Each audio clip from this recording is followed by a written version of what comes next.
So what we're going to be talking about today is actually kind of a brief overview of what's been written up in the special issue of the Harvard Data Science Review. And we called it Democratizing Data. It actually started off about 8 years ago when I kept being asked, as I was establishing a secure remote access facility to inform the decision making of the Commission on Evidence-Based Policy Making, realized that it does it, and we just had a very nice presentation before the break. People really don't know how to work with the data, and they don't know how to find the people who are working on the data. So just putting the data in front of them is necessary but not sufficient. How do you build a community of practice around the data? It's going to be increasingly important because, as was just pointed out before the break, you know, we really are not going to have the luxury of data that are well curated and well understood. We're going to have dirty, nasty, messy data. We've got to build a community around that.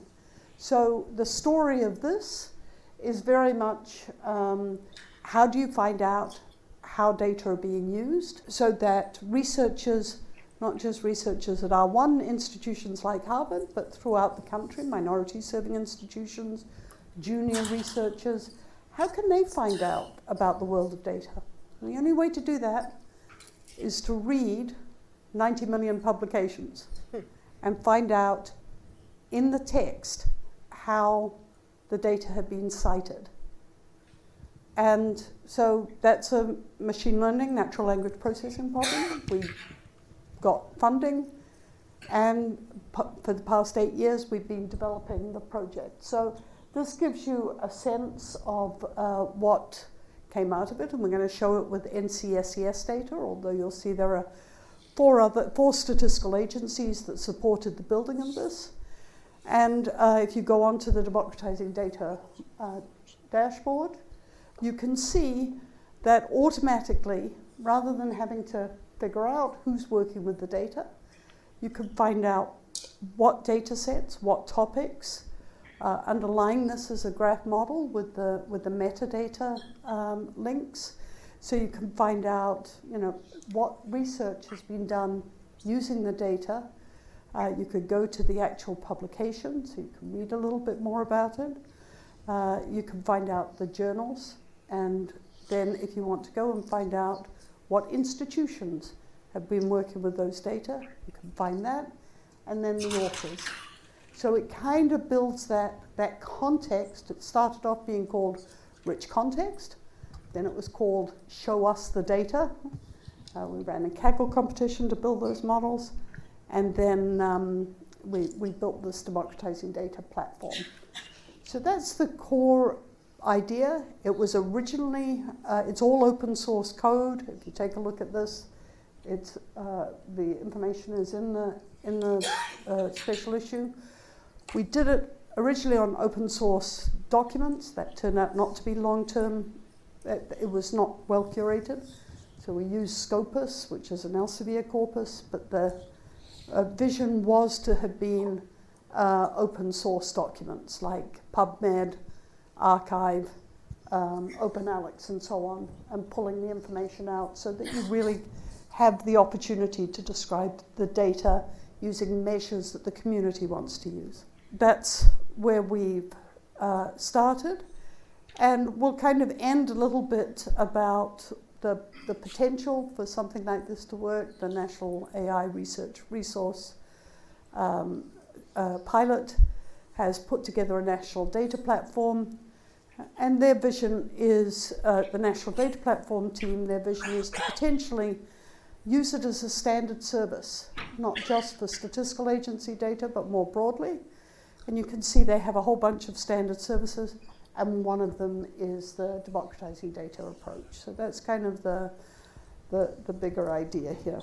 So let me quit talking. I wanted to give you a little bit of the context before we got started. And this isn't just about the project.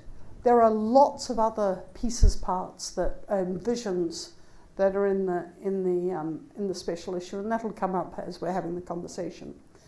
But let me go ahead and get started. So I wanted you to say a few words each, and talk a little bit about how you got interested in the Democratizing Data project. So, Imelda, do you want to start? Yes, I just wanted to also give a little bit of context. So the National Center for Science and Engineering Statistics is actually one of the 13 principal federal statistical agencies. And yes, I do head that up. I've also had the privilege of heading up the Evidence Act Committee that was set forth there. Why is that context important for this question? Because these kinds of things are near and dear to my heart. I want to thank you for the invitation and for the discussion, and particularly the session that went before us as it started to tie some of these things together. And so one of the things that's really important for us is not just that we produce data, not just that we knock on your doors or send you the surveys and ask you to fill out these forms to give us the ability to put forth national statistics, but also for us to understand what is the, I'm going to use this word, return on investment of the data that we're collecting. Who's actually using it? Is it being used for the mission that we think it should be used for? Is it helping to make decisions in universities, in government, across our nation? And so it was very important for me as a person who understands the need to get access to the data, to actually understand, are people using the data? I need to be able to speak to the amount of money that it costs for us to conduct a survey, to be able to say, where is it being most beneficial for the country? So I'm able to then to understand from this Democratizing Data project, along with 3 other agencies that I'm very honored to be in this pilot for, to really be able to understand what is the investment that we're making at NCSES, and then to start speaking to our portfolio of surveys. That has been, if you haven't heard, that's been really critical given some of the budget situations that we're facing. And also people wanting to really know what is happening with the data that they are providing. So we're able to look at questions, say, for instance, in NSF, where broadening participation is really important. We're able to look and see who's using the data. But the reverse of that is who isn't using the data, and why aren't they using it? We can see what questions are being answered, but we also can see what questions aren't even being asked, and what communities aren't having opportunities to have access to the data. So to be a part of a project that allowed us to really start to look at those things, to understand that from a dashboard point of view was very important. That's just this NCSES. Then this whole idea of a federated system that would allow us to be in that system with other federal statistical agencies was really important as well. That's great. Nancy? Thanks. I have been interested in this project and the results of the project for a very long time. In government, I've worked a lot in public policy, and outside of government, I've worked in social science research organizations and business analytics.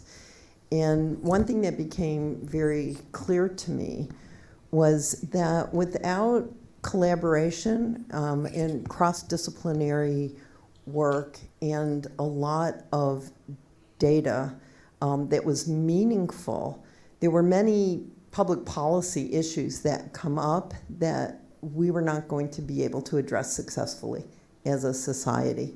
The same old, and just throwing money at a problem was not really a sustainable solution. I mean, aside from the pressures on federal spending, we didn't seem to be making much progress in a lot of areas. I saw some great progress being made at the local level. Some cities really tackling issues around housing, around education, but it wasn't sufficient, and the federal government wasn't really participating. So when I became chief statistician of the US, I had the opportunity to be part of a commission that was set up by Congress, the Evidence-Based Policymaking Commission. And our recommendations were that if we were going to solve these important issues, we needed to do a lot to support the creation of evidence by collaborative communities. And one way of doing that was to provide more access to the data that was already there, and that was high quality, that was being produced by federal agencies. And part of that was getting the agencies themselves to work more with the users of the data and to get important feedback. And the other was to really do everything possible to not only increase access, but connect up the researchers with each other, so that we could see more of this cross-disciplinary collaboration happening to address very complex issues where you can't just have one discipline. You can't have the engineers without the content. You don't want an economist without a demographer. You've got to really look at this a lot more holistically.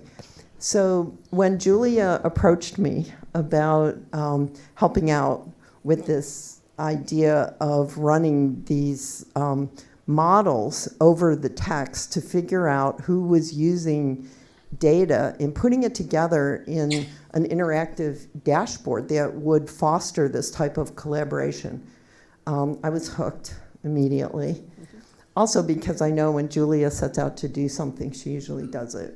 And I didn't want to waste my time, and I knew this would not be a waste of time. And so I was all in, and now we have this dashboard, which is had a successful demonstration project, but is ready to launch to a much wider community, which I think is part of the reason why we're here, is to raise awareness and to engage people in building this even further. So Nancy, you outline a vision for the federal statistical agencies. Could you provide a brief summary of what has been learned? Sure. Yeah, so as Emilda mentioned, the National Center for Science and Engineering Statistics is part of this very decentralized statistical system that we have in the U.S. 13 agencies, all residing pretty much in different departments, although a few are bureaus in the same department. And it's really, I can tell you from my time as chief statistician, it's like herding cats to get these agencies to work together on something like this. And so there has got to be buy-in and value and a willingness to collaborate. And I think that was kind of one of the lessons learned that we got from the demonstration project, was that it wasn't, it's not like having an Office of National Statistics that many countries have, a centralized statistical office. You've got to get 13 separate agencies to cooperate. But I think the 4 agencies that were in the initial pilot have seen tremendous value from participating. And, it's sort of like if you build it, they will come. But also, I think what we found was that there were other agencies outside of the statistical system who were very, very interested in this. So some of aside from, let's say, the National Center for Health Statistics, which is one of the statistical agencies, there are many areas of research in the federal government, for example, the National Institutes of Health, who have lots of health data who could really benefit from something like this. Or if you're interested in climate change, NOAA has a lot of open data, climate data, where connecting researchers and communities could really be of value. So while we started with statistical agencies, I think what we learned is that there's a much, much broader community that we should be working with and addressing. And we also, I think, learned a lot technically through the demonstration project in terms of search terms, how people look at data, how researchers characterize the data. I mean, we found so many aliases of data that people were using in their publications. And we also heard back from agencies that they want to see a much broader range, as Julia mentioned, of publications being searched, not just what's in Scopus or in this body of published journals, but the media are always citing data. There's a lot of unpublished working papers. There's things that get published not in Scopus or conference presentations, and the agencies themselves, we found, put out a lot of reports that are very difficult to track. Like if you're at the USDA, which is the Department of Agriculture, you do put out a report every month called the Corn Report. How do you identify that when you're doing a search like this? If someone says, I looked at the Corn Report, it's sort of like, well, which Corn Report? What year? What month? What data? You know, and some of those are secondary sources of data too. They're aggregated up, or, you know, they're secondary sources, like through the Ag Extension Service. So we learned a tremendous amount about the technicalities of searching, as well as sort of the psychology of using the data and getting people to collaborate. So Julia, could you speak to the value to researchers? Well, it was originally started off for the research community, and one of the things I'm very much hoping is a lot of people a lot smarter than me in the room, excluding Al Spector. You know, he's way below. That's a joke, Al. It was a joke. So the original idea was to really work with open source data, build, rather than a top-down approach, but really the reason it is called Democratizing Data, a bottom-up approach to describing the value and the extent of data, in some sense to turn data into a first-class asset, where people who publish data and produce data and curate data should not just be their lights hidden under a bushel, because that leads to underinvestment in data, but they should be recognized and celebrated just as people who write code and software and publications. So it was originally intended to celebrate and recognize and incentivize the publication of research data, and which is going to be increasingly important, as we again heard just before the break. The reason we went with the stat agencies, you know, I'm an economist, I rob banks where the money is.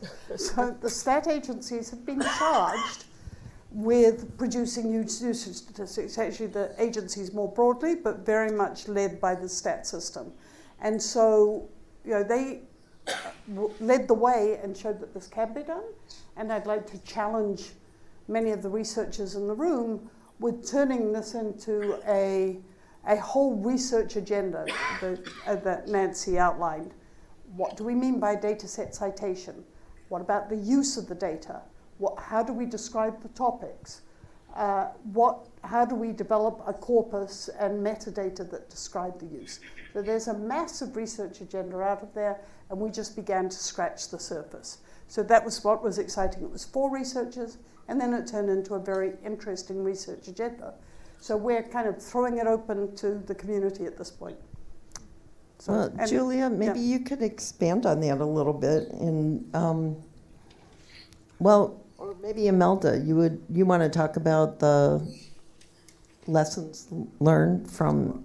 And maybe I should say that what we're doing, the special issue is kind of vision, kind of lessons learned, kind of how it was done, and then what's the future. And that's kind of the way this conversation is going to be structured as well. So, yeah, go ahead.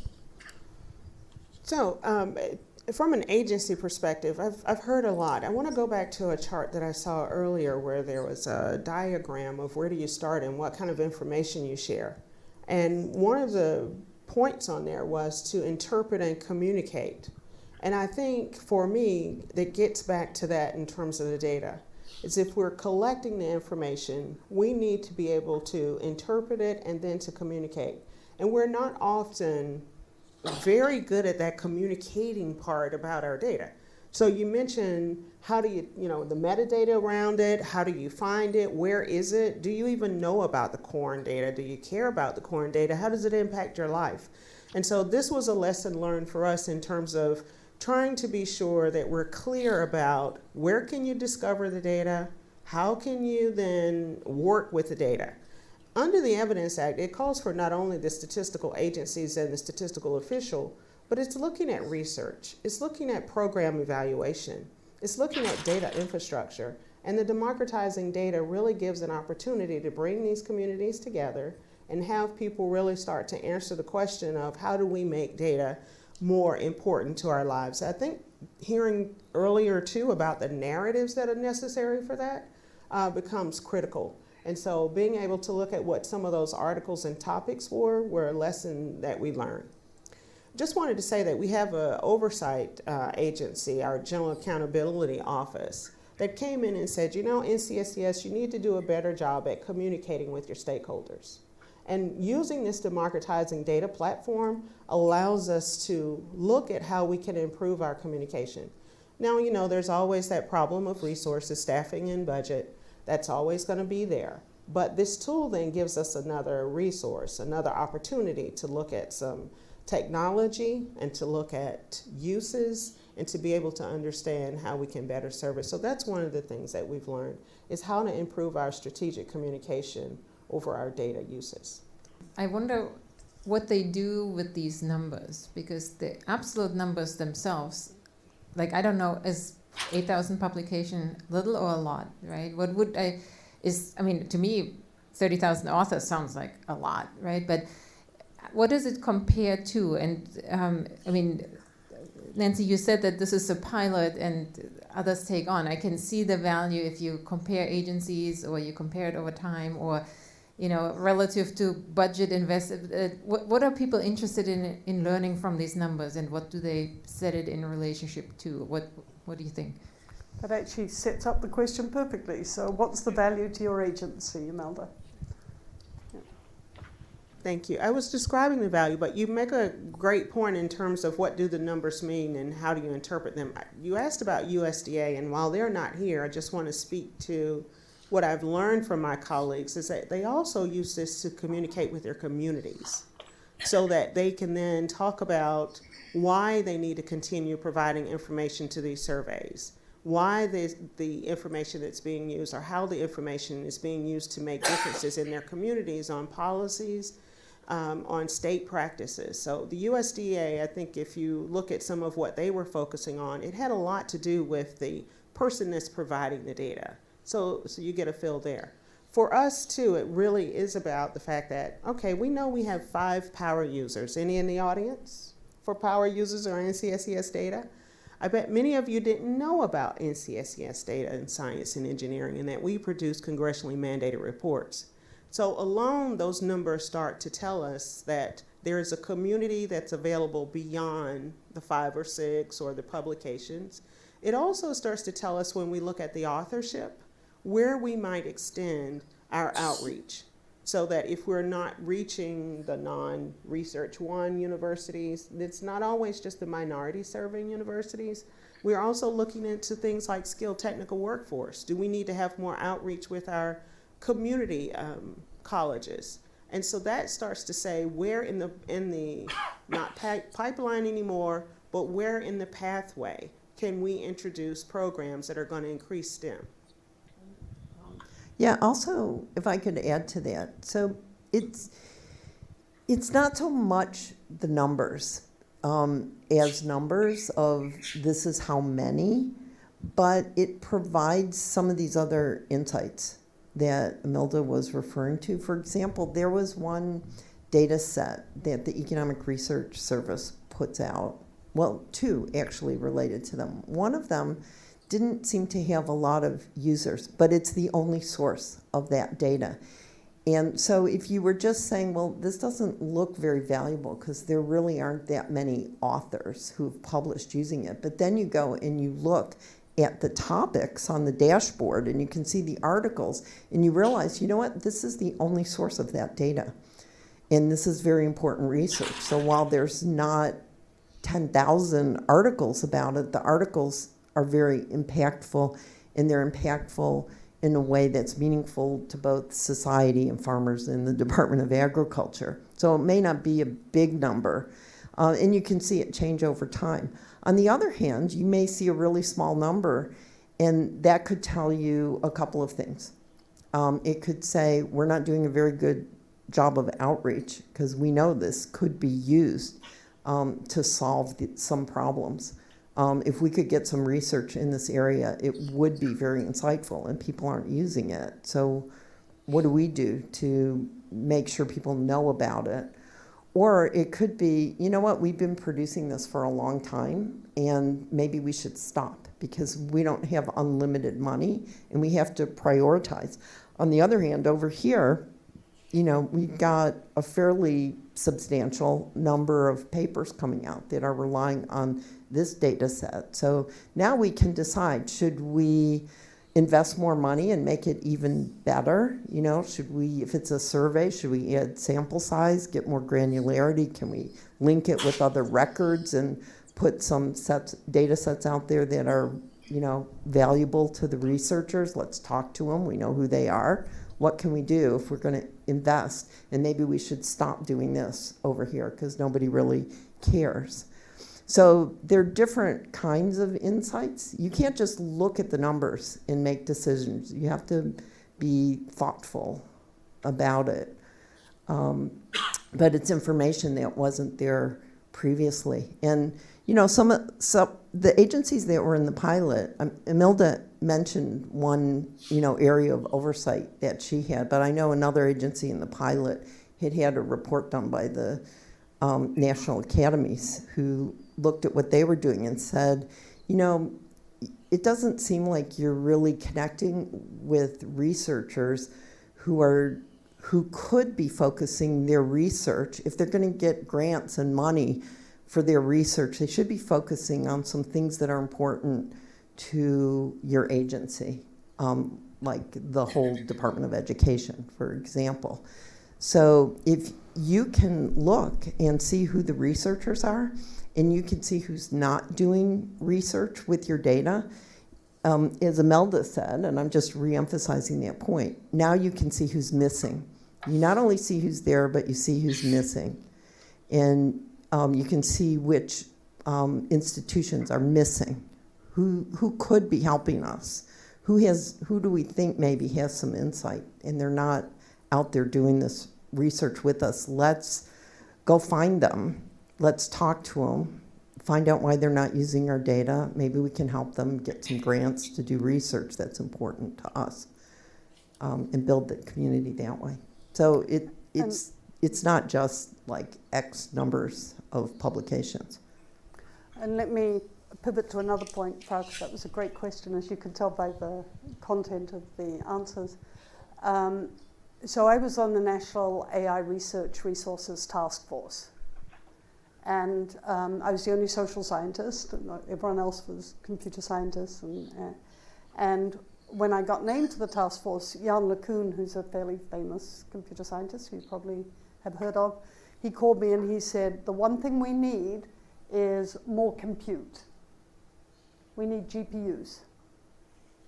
I'm like, wait a minute.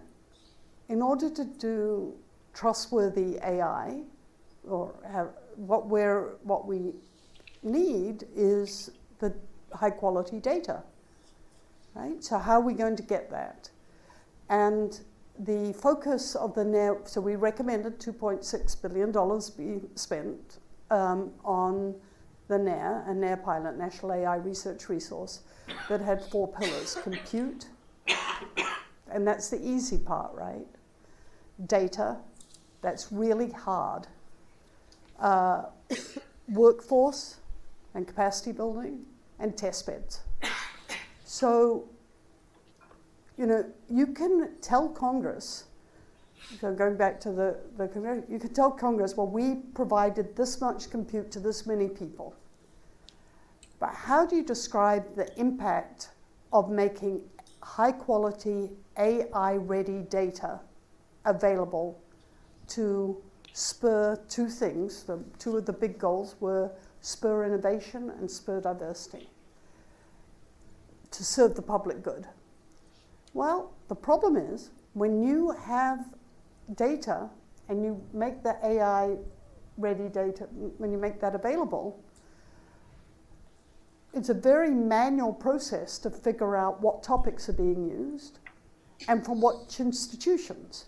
So how are you going to even tell Congress what the impact of having data, AI-ready data, in the NAIR is? How do you provide them any shiny information? This is the kind of tool that enables you to say, this is what it was like before. Maybe there weren't very many people studying topic X.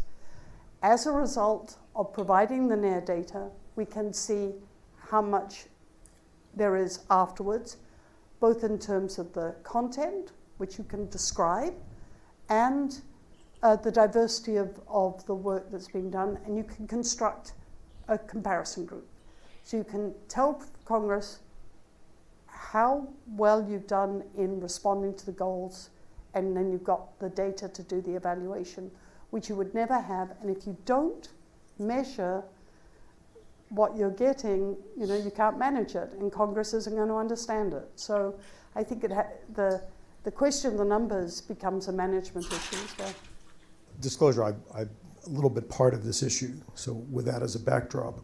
So I think it's incredibly important that we figure out a way to gain more leverage from, must be the largest source in the world of public data, right, that we collectively have under the supervision of you all and your peers. I wanted to relate this, though, to the talk we had from Professor Yu on, she doesn't call it verticality or verticalocious activity or something, but that's the sort of word that she uses. Truthful data science that produces good results. So as we grow this and we push the data and we encourage its use, what do you think we can do as a leadership community in both helping the users understand what the data really is, and therefore how to use it in ways that produce value, not lies? And second, how can we measure the verticality, if you will, of this all? I'm going to argue that what you really need is some serious investment. So I've spent 8 years doing bits and bobs, pulling in funding. It's a big project, right?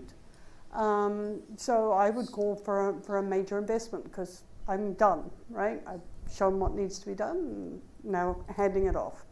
So I would argue that there needs to be a major investment in building trustworthy data resources so that we can build trustworthy AI.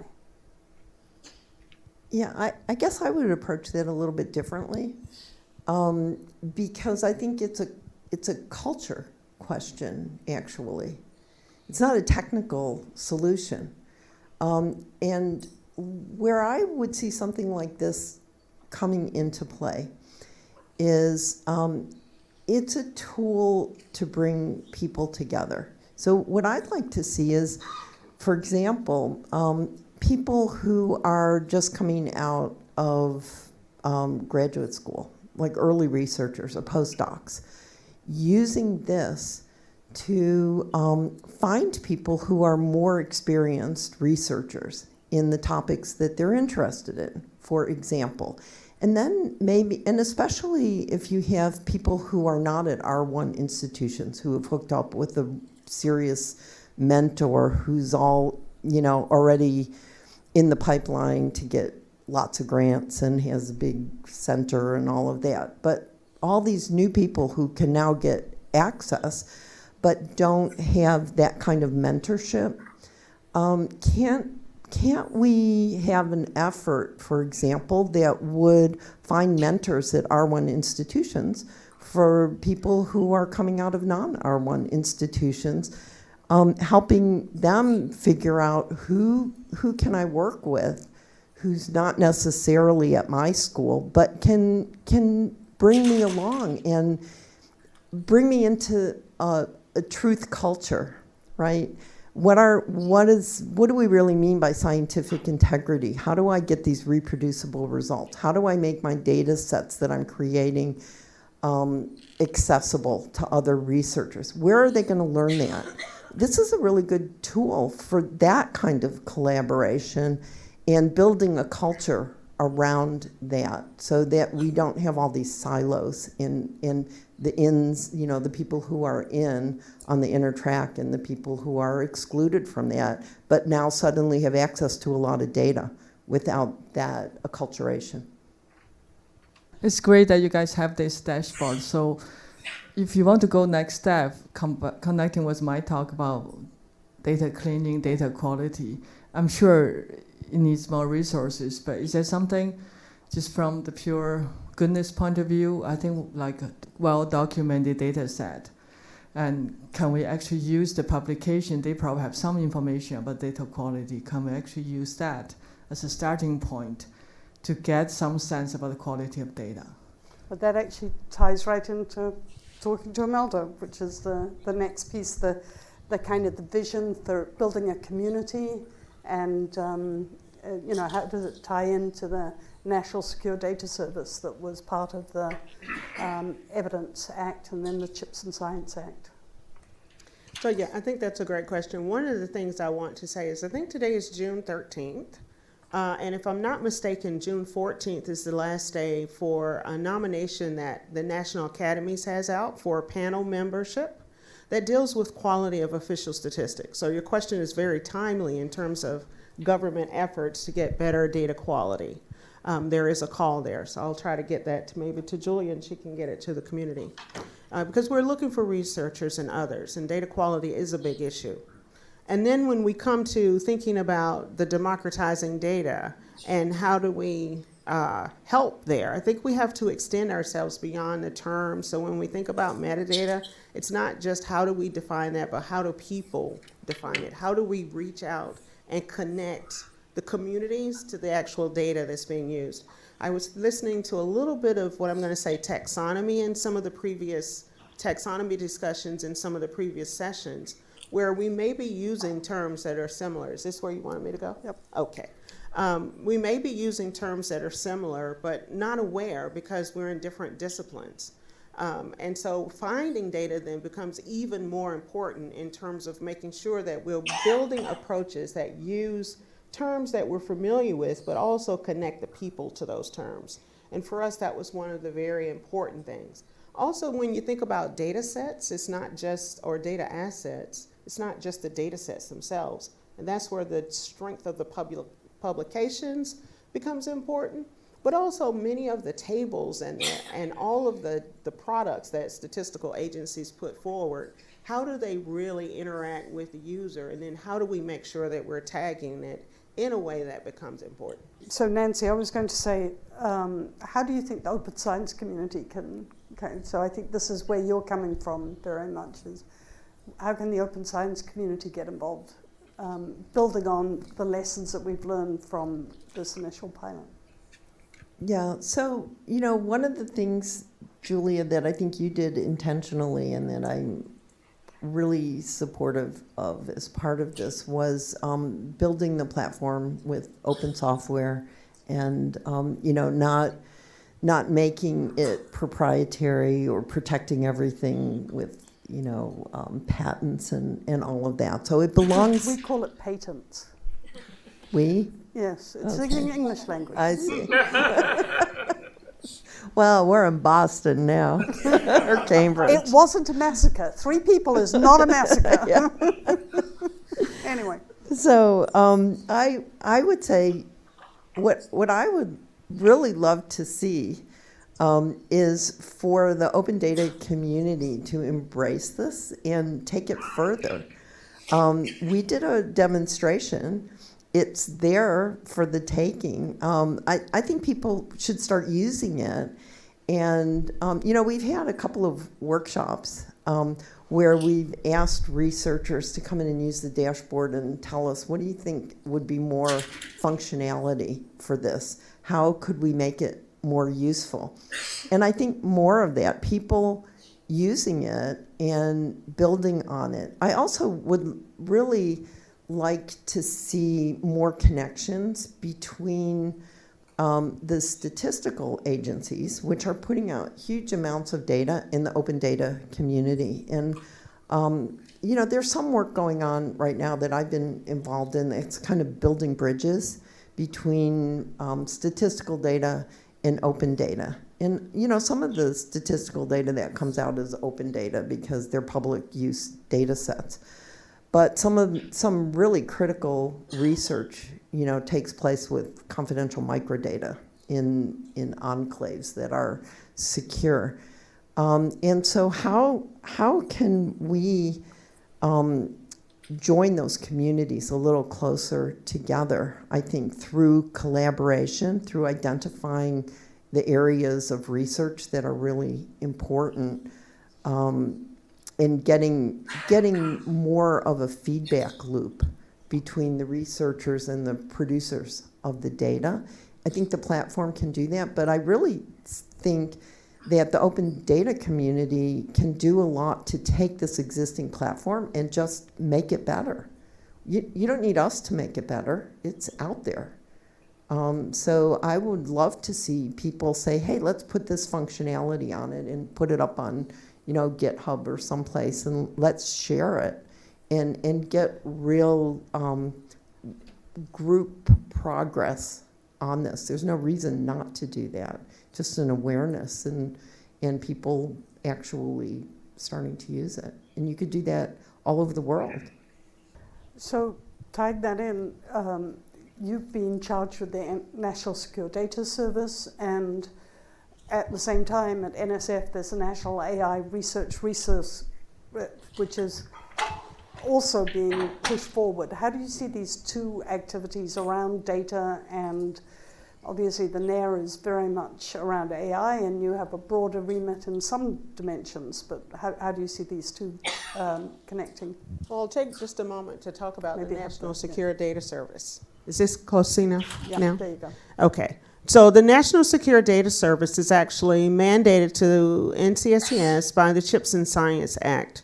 And one of the things that it really is looking to do is to bring shared services from all of our agencies to the public. So it really is about all of the things that you've thought about today. Think about in an ideal world where, you close your eyes and you have a vision of what does it look like. You actually can get access to government-wide data that then you maybe can link to your own types of data to answer the kinds of real-world questions that we're facing that we need evidence for. And so what we're looking to do is to say, if you have a question about using data, how can we answer that? Through some concierge services? Do you need technical space in order to do some of the computing on a smaller scale than the AI effort? Then we have that as well. But it's really bringing the communities together that haven't often sat side by side and tried to figure this out. So that's what the National Secure Data Service is doing, is trying to make a shared resources. If you think about other countries, they have centralized statistical systems, but ours is decentralized, and that means then that the services sometimes are harder to pull together. Now, you think about that, and I think Nancy might have coined this in her tenure as chief stat, and maybe not, but yes, unless. So she said, we're now stat agency heads in the era of yes, unless. So unless you have a reason not to make the data available, please make it available. That's what the National Secure Data Service does. But it asks the questions first of, do you actually need this type of data?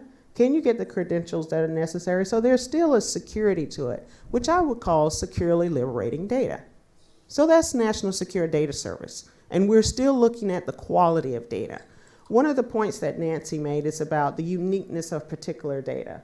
That's another asset then that is available in the National Secure Data Service. Now move to NAIR.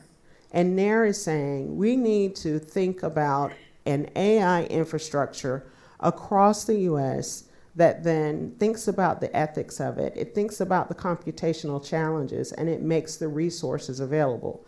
They have a training option. They have open source option that's been discussed here. And so you have infrastructure, you have data protection and data laws coming together in the NSDS. I think it's a marriage made in data heaven. I was interested in your thoughts about what the EU is doing. So if you think about the AI Act and the way they've looked at not necessarily means, but outcomes. So we're trying to look at AI, the EU is trying to look at AI that really tries to figure out which systems are going to give us a lot of potential risk, and then try to figure out how can we give it the kind of scrutiny it needs in order to make sure it's developed right, it's managed right, it's limited correctly and stuff like that. That's a slightly different approach, and I'm really interested in your thoughts on it.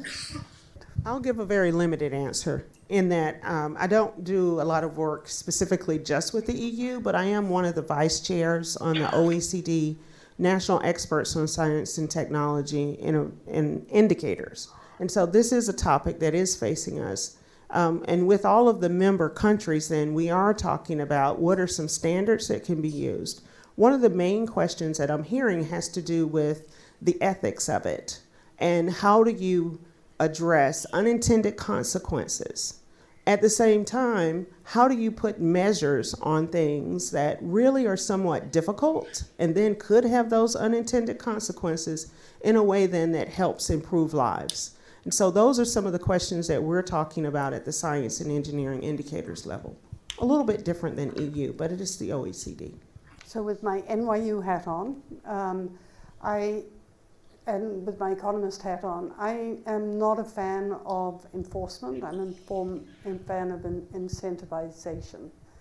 So the story is, as always, there are three parts by money going to use. Two of them, the Americans innovate and the Europeans regulate. And then there is a third group that emulates, but I'm not going to say what that is. But I am all in favor of incentives and a little bit less enthusiastic about an enforcement regime.